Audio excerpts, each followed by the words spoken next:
Nous sommes dans une petite commune du parc Brenne, rue des Graves, c'est-à-dire que notre terrain est fait malheureusement avec beaucoup de graves qui sont des graviers. Dans ce terrain, on a une partie ornementale, une partie jardin potager, donc sur 1000 m², et une partie un peu arborée, plus un verger, où il y a environ 80 arbres fruitiers. Dans le potager, les légumes, on fait ce qu'on préfère, bien sûr, mais bon, c'est assez varié. On a des choux, des petits pois, des poireaux, des pommes de terre, des salades, des radis, des bêtes, des melons, des haricots verts, des melons, des tomates, des aubergines. Voilà, des tomates, des aubergines et des courgettes aussi. Voilà, et on a même du safran. Alors comme le terrain est particulièrement sec, puisque c'est de la grave et du sable, on essaie de limiter la consommation d'eau, étant donné la surface cultivée. Et pour ça, on a plusieurs méthodes. On emploie soit le paillage, alors paille de blé essentiellement, et aussi du BRF. Donc le BRF, c'est le bois raméal fragmenté, donc c'est tout ce qui est branche, tout ce qui est taille de branche, que ce soit des buissons, des arbres, qu'on broie et qu'on étale sur la terre en une couche suffisante pour éviter l'évaporation de l'eau. On emploie aussi de la paille de lin pour mettre dans les petites allées entre les planches, pour éviter aux mauvaises herbes de pousser trop vite et pour maintenir également une certaine humidité. Et de nourrir le terrain, puisque le terrain étant pauvre, tout ce système à la fois permet d'éviter la sécheresse, mais permet également de nourrir le terrain, puisque ce BRF ensuite se met dans la terre et permet d'avoir une bonne terre. Et savoir par exemple que pour les fraisiers qui ne poussent que sur un terrain acide, nous on a un terrain calcaire, donc c'est pour ça qu'on met du BRF de conifère, puisque le conifère acidifie la terre. Voilà. Oui, au niveau apport nutritif, on met aussi régulièrement du fumier de cheval et d'âne bio. Les personnes pas très loin nous fournissent gratuitement. Oui, on a un grand compost, c'est-à-dire qu'en fait on ne perd rien. C'est-à-dire que tous nos déchets de légumes systématiquement sont compostés et retournent dans le terrain. Ça, je pense que c'est aussi important. Vous avez parlé. Direct. Voilà.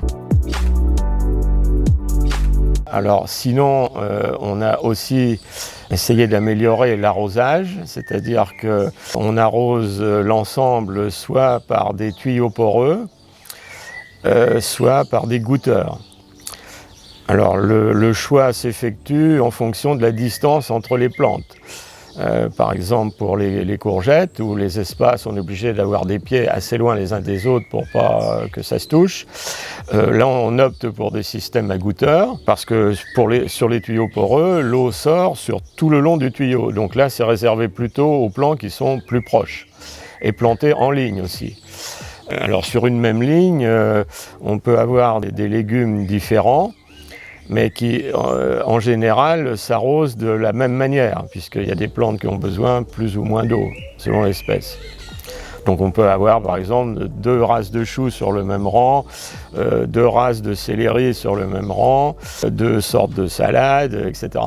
En plus, tout ce système de tuyaux poreux et de goutteurs peut être alimenté soit par le réseau au cas de pénurie, mais prioritairement, on utilise un grand réservoir d'eau de pluie qui est en réalité comme une petite mare. On collecte juste l'eau de pluie qui tombe du ciel, donc c'est entre 700 et 800 mm d'eau par an.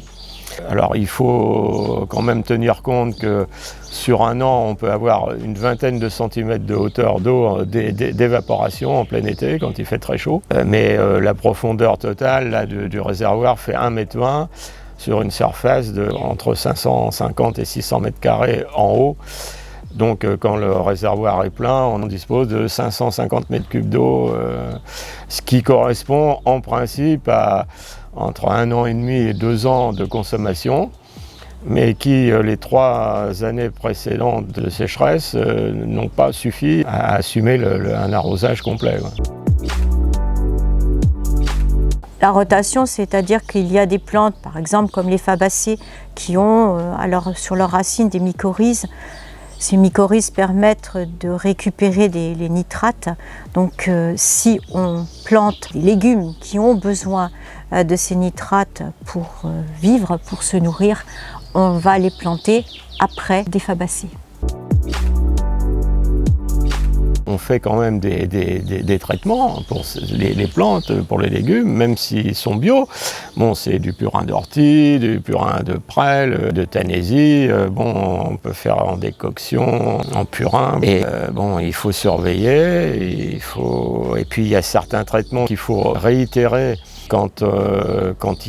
s'il pleut juste après, par exemple, parce que pour les pucerons, on peut mettre une solution au savon noir sur des plantes comme les fèves qui sont beaucoup envahies par les pucerons, par exemple.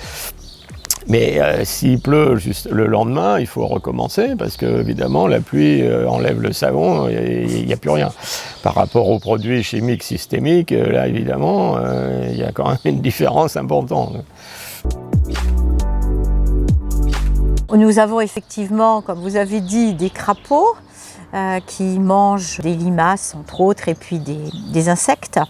Nous avons des hérissons qui mangent aussi les limaces et les escargots, mais aussi les fraises.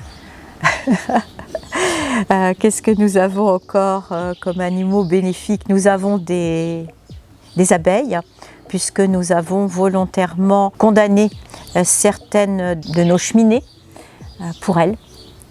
Donc elles vivent dans nos cheminées. On a 3 cheminées qui sont habitées par les abeilles. Donc là, elles sont de fait chauffées par l'autre tuyau d'à côté l'hiver. Et elles sont bien à l'abri. Et en pour, eh bien, elles vont butiner les fleurs de notre jardin et ainsi polliniser ces fleurs. Et c'est comme ça que nous avons des haricots, des fruits et autres plantes fruits.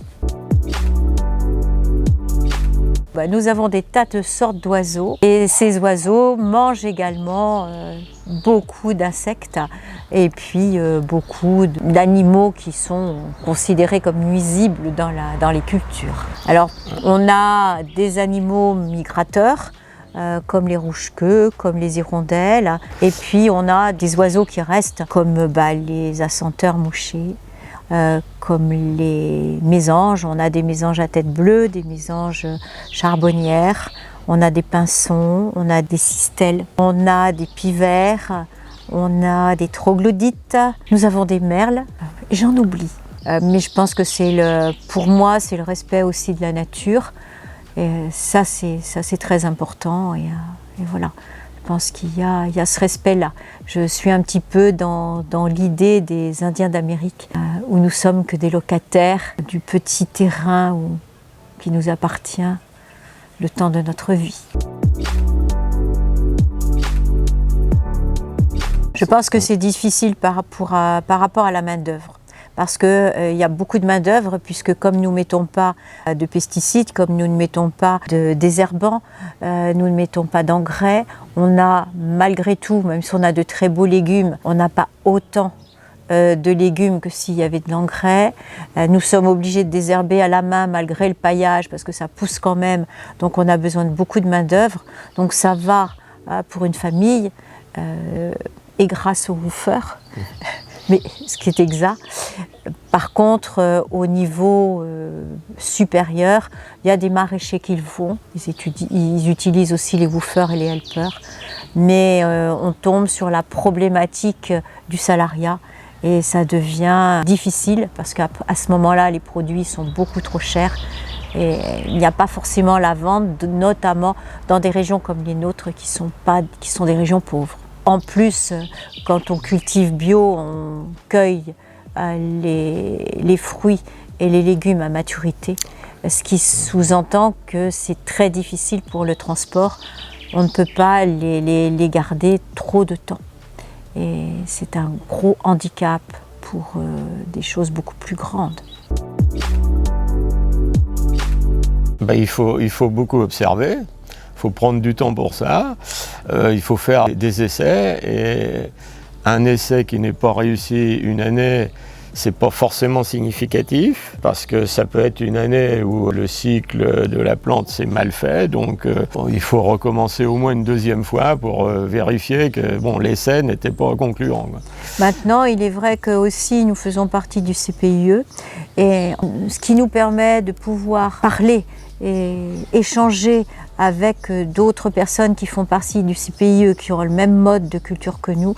Et de fait, certains ont résolu des problèmes que nous, on ne savait pas résoudre, et nous, on a résolu des problèmes que eux ne savaient pas résoudre, donc on échange, et ça permet d'évoluer et d'avancer. Et ça, je pense que c'est aussi important, de ne pas rester tout seul dans son jardin sans aller à la rencontre des autres. Et même quand on fait visiter notre jardin, on a eu des visiteurs qui nous ont apporté aussi des choses. Par exemple, moi, j'ai une plante un peu particulière qui s'appelle une plante huître, qui a le goût d'huître, et j'arrivais pas à la faire pousser. Et c'est un visiteur qui m'a dit: c'est normal, c'est une plante maritime, vous mettez du sable et ça va pousser. Et on n'y avait pas d'idée. Donc voilà, il y a beaucoup d'échanges qui sont aussi importants.